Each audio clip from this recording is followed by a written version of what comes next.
ఊహించని విధంగా సంభవించిన నేపాల్ వరదల్లో వందలాది మంది ప్రాణాలు కోల్పోగా ఇప్పటికీ వేల మంది ఆచూకీ ప్రశ్నార్థకమైంది. భారీ మంచు గడ్డ కూలడంతో ఉప్పొంగిన వరద ఉధృతికి నేపాల్ అతలాకుతలమైంది. ప్రమాదంలో స్థానికులతో పాటు వివిధ దేశాల యాత్రికులు కూడా గల్లంతయ్యారు. ఇందులో వందలాది మంది భారతీయులు ఉన్నారు. నేపాల్ మానస సరోవరం వెళ్లే యాత్రికులు ఈ పెను ప్రమాదంలో చిక్కుకున్నారు.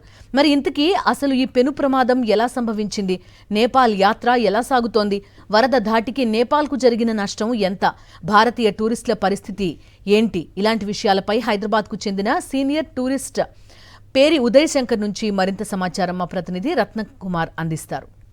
నేపాల్లో భారీ మంచుగడ్డ విరిగిపడిన కారణంగా ఇప్పటికే వందలాది మంది ప్రాణాలు కోల్పోయారు.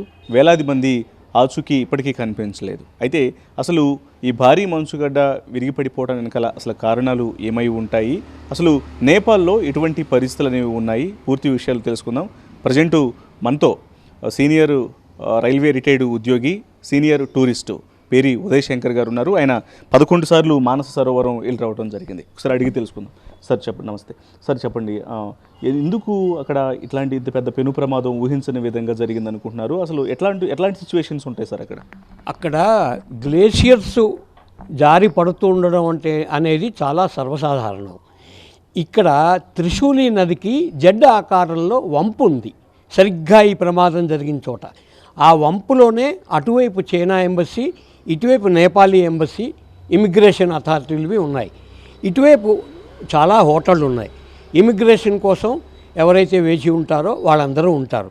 అటువైపు వెళ్ళిన తర్వాత వేచి ఉండాల్సిన అవసరం ఉండేది, బస్సులో తీసుకుని వెళ్ళిపోతాం. ఇక్కడ ఎత్తులోని సుమారు ఒక 4 కిలోమీటర్ల దూరంలోని పెద్ద మంచుగడ్డ కరిగి నదిలో త్రిశూలి నదిలో పడిపోయింది. త్రిశూలి నది అంత వెడల్పు లేదు. అందువల్ల ఎప్పుడైతే మంచుగడ్డ పడిందో, పెద్ద మంచుగడ్డ, అక్కడ నీరు బాగా ఒత్తిడికి గురై ఆ వంపు దగ్గర ఇంకా ఒత్తిడికి గురై అటువైపు ఉన్న చైనా ఇమిగ్రేషన్ ఆఫీసుల్ని కొంచెం ముందుకు వచ్చి ఇక్కడ ఇటువైపు ఉన్న రసువా, తిమూరే మరియు ఇంకొక చిన్న ఊరు, మూడు గ్రామాలని కొట్టేసింది. ఈ కొట్టడం ఇటువైపు ఇళ్ళే ప్రాణ నష్టం ఇటువైపు జరిగింది, అటువైపు ఆస్తి నష్టం జరిగింది. ఇది ఎంత ఉధృతమైన వరదంటే కంటైనర్లు కలిగి ఉన్న లోడుగా ఉన్నటువంటి లారీలు కూడా కొట్టుకుపోయాయి. గత 13 నెలల్లో ఇది రెండోసారి రావడం. గతంసారి వచ్చినప్పుడు బ్రిడ్జి కొట్టుకుపోయింది కానీ ప్రాణ నష్టం జరగలేదు. లారీలు, బస్సులు కొట్టుకుపోయాయి. ఈసారి ప్రాణ నష్టం మానవాతీతం. ప్లస్ ఇంకోటి, మన దేశం నుంచి వెళ్ళినటువంటి యాత్రికులు చాలామంది గల్లంతయ్యారు. ఇంకా వాళ్ళ యొక్క వివరాలు తెలియలేదు. వాస్తవానికి తెలుగు వాళ్ళైనా సరే ఇండియా నుంచి చాలామంది మానస సరోవరం వెళ్ళి రావాలనుకుని వెళ్తూ ఉంటారు. అది నేపాల్ మీద నుంచే వెళ్తూ ఉంటారు. అసలు మానస సరోవరం వెళ్ళడానికి ఎటువంటి పరిస్థితులు అనేవి ఉంటాయి? అసలు ఎట్లా రూట్ అనేది ఎలా ఉంటుంది? ఇప్పుడు అక్కడ ఆ ఇన్సిడెంట్ జరిగినటువంటి ప్రాంతంలో చిక్కుకోవడం వెనకాల ప్రధాన కారణం ఏంటి? ఇక్కడ చిక్కుకోవడానికి ప్రధాన కారణం ఏమిటి అంటే, మనం చైనా గ్రూప్ వీసా ఇస్తుంది. అందువల్ల ఒక గ్రూపుకి వీసా ఇచ్చారంటే ఆ గ్రూప్లో వెళ్ళాలి. ఇండివిజువల్ వీసాలు ఉండవు. ఆ గ్రూపు 40 మందో 50 మంది 70 మంది వాళ్ళందరూ యువతల వైపు ఆగి ఉంటారు. ఆగి ఉండడం వల్ల ఇటువైపు ఉన్నటువంటి మనుషులు ఎక్కువ ఉంటారు. అటువైపు వెళ్ళగానే బస్సు ఎక్కి వెళ్ళిపోతారు ముందుకి. అందువల్ల అటువైపు ఆగేవాళ్ళు తక్కువ. ఇటువైపు ఎవరైతే ఉంటారో వాళ్ళు ఆగి ఉంటారు. అట్నుంచి వచ్చినప్పుడు కూడా 60 మంది 40 మంది 50 మంది 10 మంది 15 16 మంది మినిమం గ్రూప్ ఉంటుంది. ఆ గ్రూప్ వాళ్ళు అట్నుంచి వచ్చినా ఇక్కడ ఆగవలసిందే. వెంటనే బస్సులు రావు. రోడ్డు రవాణా బావులేదు అక్కడ. ఉత్తి మట్టి రోడ్డు, గల్సు మన్ను. అంచేత అది నడిచినా కూడా నడవడం కూడా కష్టం. అయినా నేపాల్ వైపు అభివృద్ధి చెందలేదు. అందువల్ల ఇటువైపు ఆగేవాళ్ళు ఎక్కువ ఉంటారు. ఈ ఆగిన వాళ్ళే కొట్టుకుపోతారు ఎక్కువ. చైనా వైపు నుంచి కొట్టుకుపోయిన వాళ్ళు ఉండరు. నేపాల్ వైపు ఎవరైతే ఆగిపోయి ఉన్నారో, ఇంకా కాఠ్మండు వెళ్దాం అనుకునేవాళ్ళు, లేదా నేపాల్ వైపు నుంచి చైనా క్రాస్ చేద్దాం అనుకునే ఆగి ఉన్నటువంటి వాళ్ళు, వీళ్ళు మాత్రం కొట్టుకుపోతారు. అందువల్ల నేపాల్ వైపు ఈ సరైన సదుపాయాలు, మౌలిక సదుపాయాల అభివృద్ధి జరగలేదు.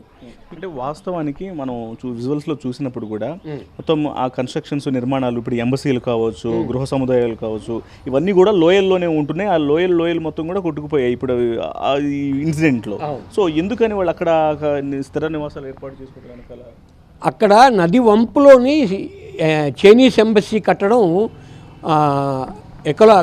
పర్యావరణ పరంగా అంత సమర్థించదగింది కాదు. అక్కడ ఏం చేశారంటే నది ఎప్పుడైతే జెడ్ బెండ్ తిరుగుతుందో, జెడ్ ఆకారంలో వంపు తిరుగుతుందో దానికి ఇంకా దూరంగా కట్టినట్టు కనీసం 200 మీటర్లు దూరంగా కట్టినా కూడా నీరు డ్రైన్ లాగా వెళ్ళిపోతుంది. నది వెడల్పు తక్కువ ఉంది కదా. ఈ బిల్డింగ్లన్నింటినీ ఏవైతే అడ్డుగా ఉన్నాయో చైనా వైపు నుంచి కొట్టుకొచ్చింది. ఇటువైపు ఎవరైతే ఉన్నాయో ఈ చైనాలో నుంచి కొట్టుకొచ్చిన బిల్డింగులు ఆల్రెడీ నీళ్ళలో ఉండడం వల్ల నీరు బయటికి పొంగింది నేపాల్ వైపు.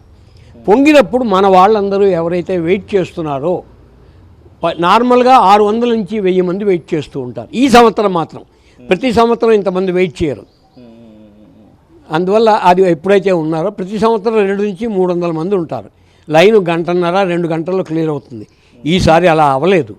అంటే మీరు ప్రతి సంవత్సరం అంటే ఇప్పటికే 11 సార్లు అక్కడికి వెళ్ళొచ్చారు కాబట్టి, సో నిత్యం అంటే మీరు వెళ్ళిన ప్రతిసారి కూడా అక్కడ మొత్తం ఇండియన్స్ ఎంతమంది ఉంటుంటారు, ఆ ఇమిగ్రేషన్ ఇప్పుడు మునిగినటువంటి ప్రాంతంలో కావచ్చు, సో ఇప్పుడు ఎఫెక్ట్ అయినటువంటి ప్లేస్లలో ఖచ్చితంగా ఆ ఇమిగ్రేషన్ దగ్గర కావచ్చు, ఆ టూరిస్టులుగా వచ్చిన వాళ్ళు ఆ ప్రాంతాలలో మొత్తం ఎంతమంది ఉండేటువంటి అవకాశాలు ఉంది సార్? ఎప్పుడు ఎంతమంది ఉంటారు అసలు? ఎట్ ఎనీ గివెన్ టైం 600 నుంచి 800 మంది ఉంటారు.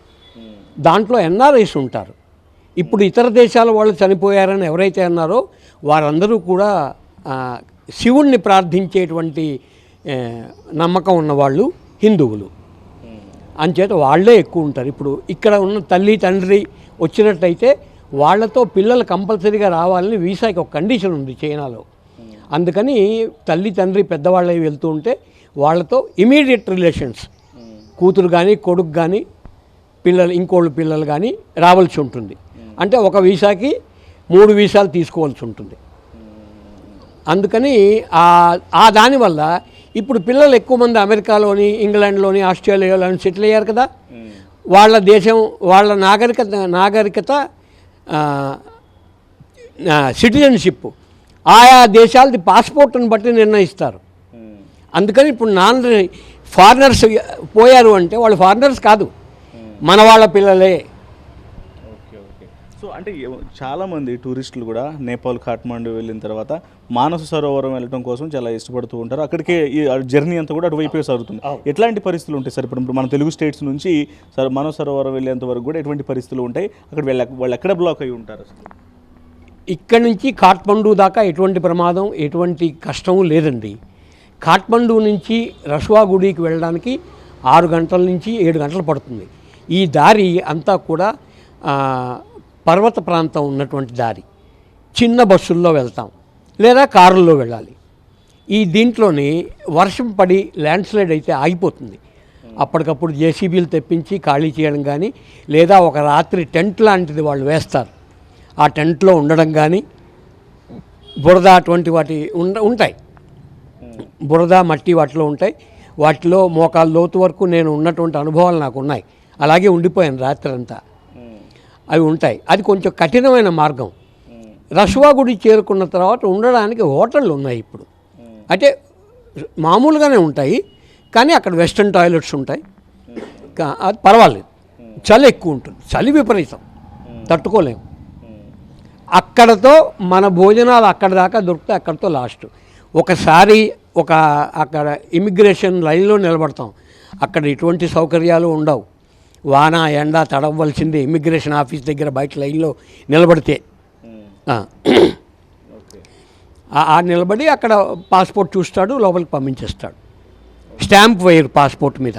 గ్రూప్ వీసా కాబట్టి పాస్పోర్ట్ మీద స్టాంపింగ్ ఉండదు, వేయమన్నా వేయరు. అటువైపు వెళ్ళగానే మన బస్సు రెడీగా ఉంటుంది, మంచి బస్సులో వెళ్తాం. వెళ్ళినప్పుడు ఫస్ట్ డే కెరుంగ్ సిటీలో ఒక రాత్రి ఉంటాం. కెరుంగ్ సిటీ బాగుంటుంది. సిటీ అనకన్నా టౌన్ అంటేనే అందాం, బాగుంటుంది.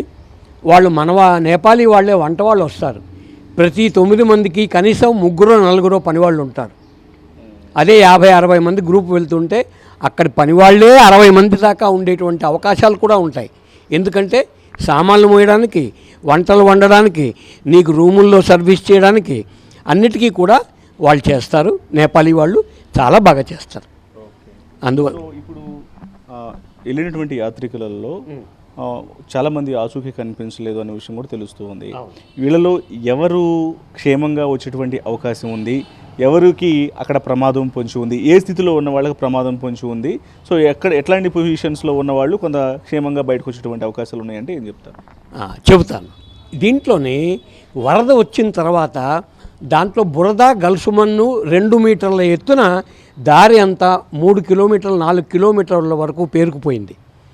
కొట్టుకుపోయిన వాళ్ళు, కొద్దిపాటి కొట్టుకుపోయిన వాళ్ళు కూడా నీటి ఉధృతం కన్నా బురద ఉధృతం వల్ల భూమిలో కూరుకుపోతారు. వాళ్ళ ఆచూకీ కనిపెట్టడం కష్టం. వాళ్ళది ఎంబసీల్లో ఎవరైతే వెళ్ళారో వాళ్ళది చూసి చెప్పుకోవాలి తప్పితే వాళ్ళ ఆచూకీ మనుషుల్ని కనిపెట్టడం కష్టం. ఎప్పుడైనా తవ్వితే బయటపడ్డట్టు, లేకపోతే 3 కిలోమీటర్ల తర్వాత నీళ్లలో మాత్రమే పోయిన అదృష్టవంతులు ఉన్నట్టయితే దొరకచ్చు. ఇప్పుడు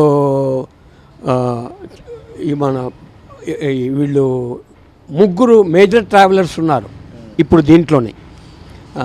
పేర్లు చెప్పచ్చంటే చెబుతాను, లేదంటే అవసరం లేదంటే ఊరుకున్నాను. ఆ ట్రావెలర్స్ వాళ్ళందరూ ప్రీమియం ట్రావెలర్స్. వాళ్ళు కూడా వచ్చేసారు, వెనక్కి వచ్చి అక్కడే ఆగారు. ఇంకా బస్సులు వస్తే వెళ్ళిపోతారు.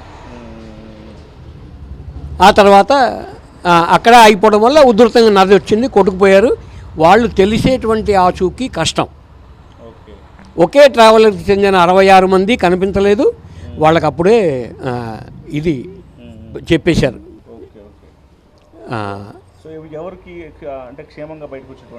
క్షేమంగా బయటకు వచ్చేటువంటి అవకాశం అక్కడికి రాగానే వెంటనే వాళ్ళ బస్సు కనుక రవాణా కనుక దొరికి ఉన్నట్టయితే, వాళ్ళు 3 కిలోమీటర్లు దాటి ముందుకు ప్రయాణించి ఉన్నట్టయితే వాళ్ళు సేఫ్, వాళ్ళు దొరుకుతారు. అక్కడ నీరు వస్తుంది, తిండి బట్ట ఒక రోజు 2 రోజులు ఇబ్బంది అయినా వాళ్ళు దొరుకుతారు, లేకపోతే దొరకడం కష్టం. అలాగా. Thank you sir. సో అది దానికి అక్కడ ఏదైతే ఇటు భారీ మంచుగడ్డ కూలిన తర్వాత సో నది వంపులు అనేవి జడాకారంలో ఉన్న కారణంగా ఫోర్సుబుల్గా దాదాపు 4000 అడుగుల హైట్ నుంచి దాదాపు 0.5 కిలోమీటర్కు పైగా హైట్ ఉన్నటువంటి ఒక భారీ మంచుగడ్డ కింద పడటం, అంత ఫోర్స్ఫుల్గానే నీళ్ళు అనేవి కిందకు రావడంతో పాటు ఎంబసీలు అన్నీ కూడా ఆ లోయల మధ్యలోనే ఏర్పాటు చేసిన కారణంగా ప్రమాద తీవ్రత అనేది పెరిగింది. సో దీనికి సంబంధించి చైనా బోర్డర్ వైపు ఉన్నటువంటి వ్యక్తులకు ఎటువంటి ప్రమాదం అనేది ఉండదు. కానీ ఇటు నేపాల్ వైపు నుంచి అటు లోపలికి వెళ్లేందుకు ప్రయత్నం చేస్తున్న వాళ్ళు, మానస సరోవరం వెళ్ళడానికి ప్రయత్నం చేసి వెయిట్ చేస్తున్న వాళ్ళకి మాత్రం ఈ ప్రమాదం అనేది ఎక్కువగా ఉందంటూ కూడా ఉదయశంకర్ గారు తెలియజేస్తూ ఉన్నారు. Over to studio.